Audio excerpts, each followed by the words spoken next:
Class 11-এর পরমাণু গঠন অধ্যায়টাকে বোঝানো হবে। পরমাণুর গঠন, যারা এখনো চ্যানেলটিকে সাবস্ক্রাইব করনি তারা অবশ্যই সাবস্ক্রাইব করে নাও এবং বন্ধুদেরকেও শেয়ার করবে।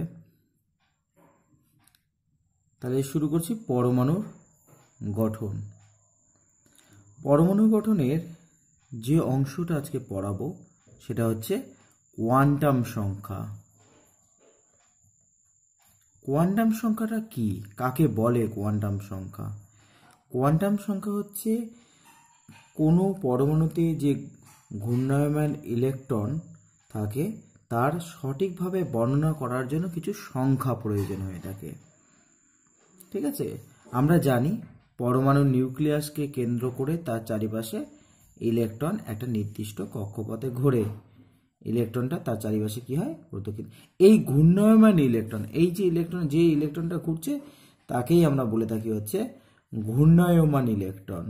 ঠিক আছে, এই ঘূর্ণায়মান ইলেকট্রনের সঠিকভাবে প্রকৃতিটাকে সঠিকভাবে বর্ণনা করার জন্য কতগুলো সংখ্যা প্রয়োজন হয়ে থাকে, সেই সংখ্যাটাকেই আমরা বলে থাকি হচ্ছে কোয়ান্টাম সংখ্যা। 4টে কোয়ান্টাম সংখ্যা প্রয়োজন হয়। 1 নম্বর হচ্ছে মুখ্য কোয়ান্টাম সংখ্যা। মুখ্য কোয়ান্টাম সংখ্যা, যাকে n দিয়ে লেখা হয়ে থাকে, n দিয়ে লেখা হয়। 2 নম্বর হচ্ছে গৌণ কোয়ান্টাম সংখ্যা। গৌণ কোয়ান্টাম সংখ্যা, যাকে হচ্ছে l দিয়ে লেখা হয়। 3 নম্বর হচ্ছে ম্যাগনেটিক কোয়ান্টাম সংখ্যা বা চৌম্বকীয় কোয়ান্টাম সংখ্যা বলা হয়ে থাকে, যাকে m দিয়ে লেখা হয়। আর 4 নম্বর শেষ হচ্ছে ঘূর্ণন কোয়ান্টাম সংখ্যা। ঘূর্ণন কোয়ান্টাম সংখ্যা, যাকে h দিয়ে লেখা হয়। তাহলে কোয়ান্টাম সংখ্যা কি? কোয়ান্টাম সংখ্যা হচ্ছে ঘূর্ণায়মান ইলেকট্রনের প্রকৃতিকে সঠিকভাবে বর্ণনা করার জন্য যে সংখ্যাগুলো প্রয়োজন হয় তাকে আমরা বলে থাকি হচ্ছে কোয়ান্টাম সংখ্যা। তাহলে কোয়ান্টাম সংখ্যা হচ্ছে 4 প্রকার। একটা হচ্ছে মুখ্য কোয়ান্টাম সংখ্যা, গৌণ কোয়ান্টাম সংখ্যা, চৌম্বকীয় কোয়ান্টাম সংখ্যা আর ঘূর্ণন কোয়ান্টাম সংখ্যা। এই 4টে পরস্পরের সাথে কিন্তু সম্পর্কিত। কেমন করে দেখো, ধরো মুখ্য কোয়ান্টাম সংখ্যা, মুখ্য কোয়ান্টাম সংখ্যা ওপর কিভাবে এর নির্ভর করে সেটা দেখো। মুখ্য কোয়ান্টাম সংখ্যা হচ্ছে n দিয়ে, তো আমি ধরলাম মুখ্য কোয়ান্টাম সংখ্যা n এর মান হচ্ছে, ধরে নিচ্ছি 4। তাহলে l এর মান কত হবে? l এর মান হচ্ছে 0 থেকে শুরু হবে এবং n এর মান যা হবে তার থেকে 1 কম হবে। তাহলে কি হবে? তাহলে 0 হতে পারে, 1 হতে পারে, 2 হতে পারে আর 3 হতে পারে, n-1 হতে পারে। 0 থেকে শুরু হবে এবং n এর যা মান আছে তার থেকে কিন্তু 1 কম হবে, অর্থাৎ 0, 1, 2, 3। এগুলো দিয়ে কি বোঝা যাচ্ছে? n সম্পর্কে তো তোমরা আগেই পড়েছো, ক্লাস 7-8-এ তোমরা দেখেছো। n জানো, lটা নতুন। l হচ্ছে তার এই যে কক্ষপথগুলোর তার যে প্রকৃতি আকৃতি কেমন আছে সেগুলো। এটাকে s দিয়ে লেখা হয়, এটাকে হচ্ছে p, এটা হচ্ছে d আর এটা হচ্ছে f। s, p, d, f এই 4টে জানতে হবে। তাহলে মুখ্য কোয়ান্টাম সংখ্যা 4 হলে l কত হবে? 0, 1, 2, 3। তাহলে তোমরা এটা নিশ্চয়ই বের করতে পারবে যে n এর মান যদি 3 হয় তাহলে l এর মান কত এবং কি কি উপকক্ষ তাদের আকৃতি কি হতে পারে সেটা সম্পর্কে তোমরা নিশ্চয়ই পারবে। ভিডিওটাকে পজ করে নিজেরা একটু চেষ্টা করো, তারপরে লেখার পর আমার সাথে মিলিয়ে নাও। আমি কি বললাম, এলের মান কি হবে? এলের মান সবসময় কি হয়, 0 থেকে শুরু হচ্ছে, তারপর 1 হবে, তারপর 2 হবে। কেন? কারণ এনের মান যা হবে তার থেকে 1 কম হবে, তাহলে এটার কত হবে, 2 অবধি হবে। তাহলে একই রকমভাবে 0 বললে আমরা তাকে এস বলবো, এইটাকে আমরা পি, আর 2 হলে আমরা তাকে বলবো হচ্ছে ডি। ঠিক আছে? তাহলে এবার যদি একটা প্রশ্ন দিই, সেটা হচ্ছে যে 3f এই কক্ষ কি সম্ভব? 3f কি সম্ভব?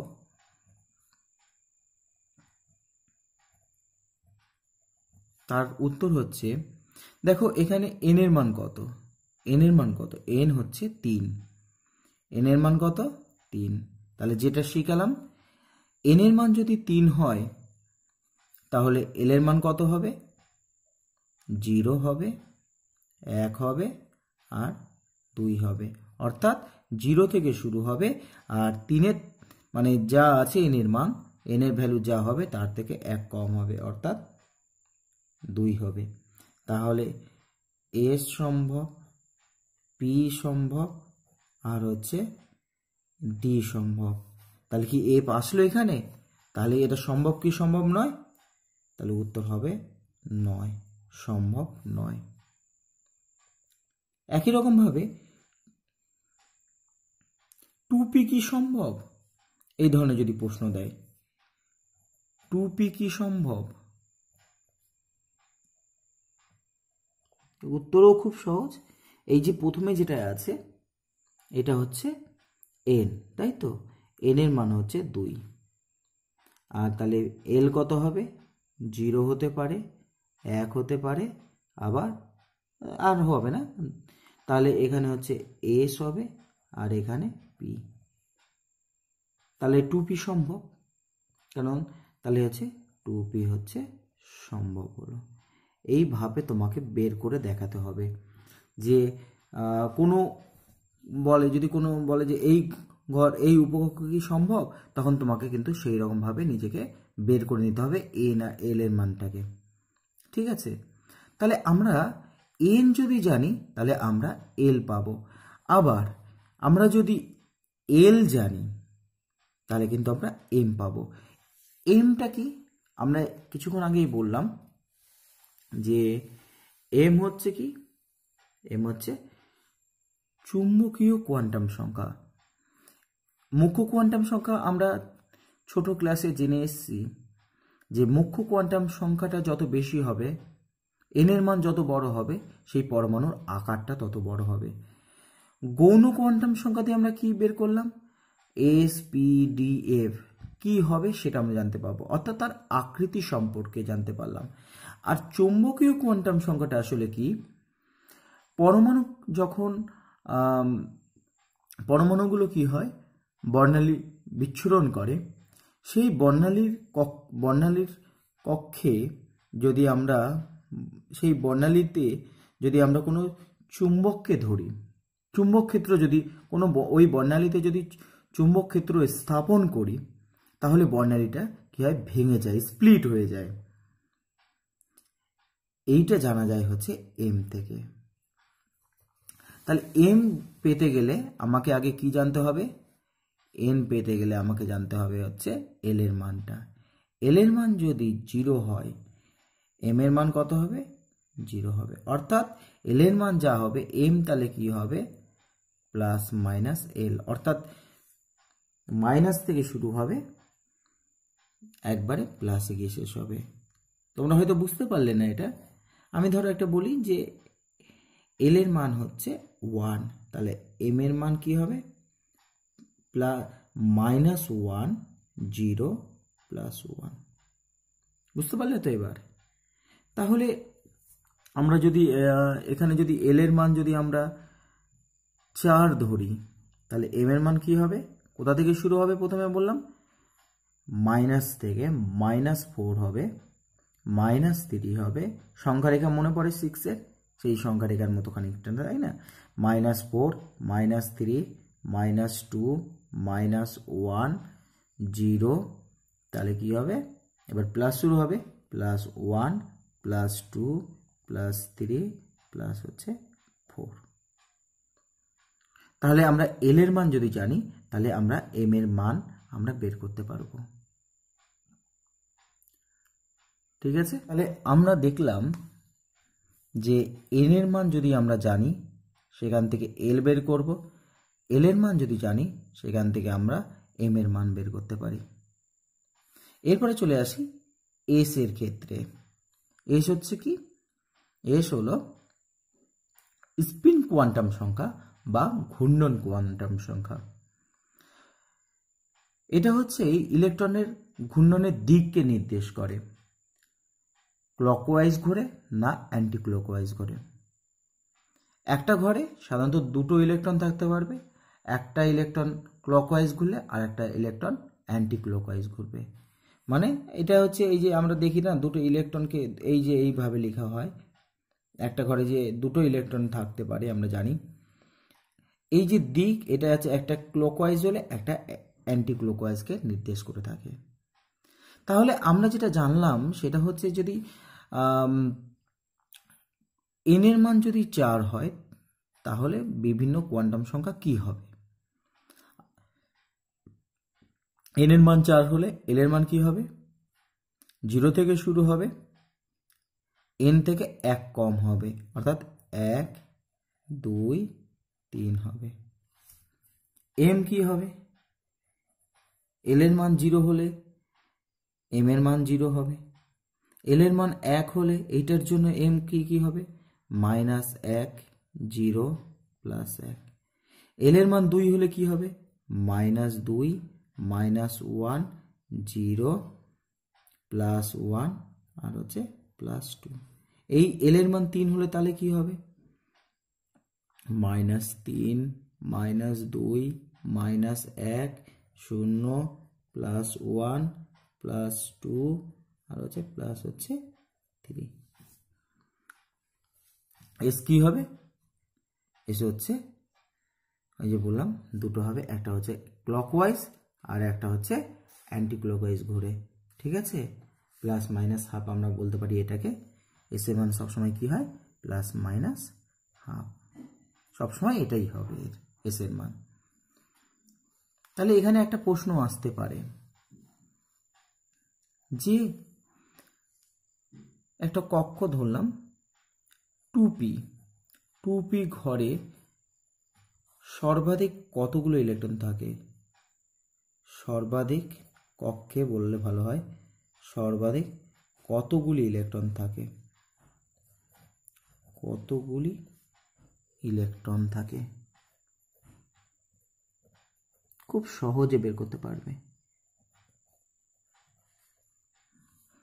2p, তাহলে এখানে n এর মান কত? n এর মান হচ্ছে 2। তাহলে n যদি 2 হয়, l কি হবে? 0 হবে, 1 হবে। এইটা হচ্ছে s আর 1 কে আমরা বলে থাকি হচ্ছে p। তাহলে আমাদেরকে কি নিতে বলেছে? 2p, তাই তো? আমাকে কিন্তু s লাগবে না, আমার 2p ঘর পড়তে হবে। তাহলে আমি l এর মান কত পেয়েছি? l এর মান পেয়েছি হচ্ছে 1। ভালো করে বুঝো এটা, l এর মান কত পেয়েছি? p মানে l কত? 1। আর l যদি পাই তাহলে আমরা m পাবো। m এর মান কত? l যদি 1 হয় তাহলে m এর মান কত হবে? -1, 0 আর +1। তাহলে কতগুলো ঘর হলো? কতগুলো ঘর হলো? 1, 2, 3টে ঘর হলো। একটা করে সর্বাধিক কতগুলো ইলেকট্রন থাকে? 2টো, তাই না? তাহলে সেই ক্ষেত্রে আমরা কতগুলো ইলেকট্রন পাবো? 2, 2, 4, 5, 6টা ইলেকট্রন থাকতে পারে। তাহলে 2p ঘরে সর্বাধিক 6টি ইলেকট্রন থাকতে পারে। 6টি ইলেকট্রন থাকতে পারে।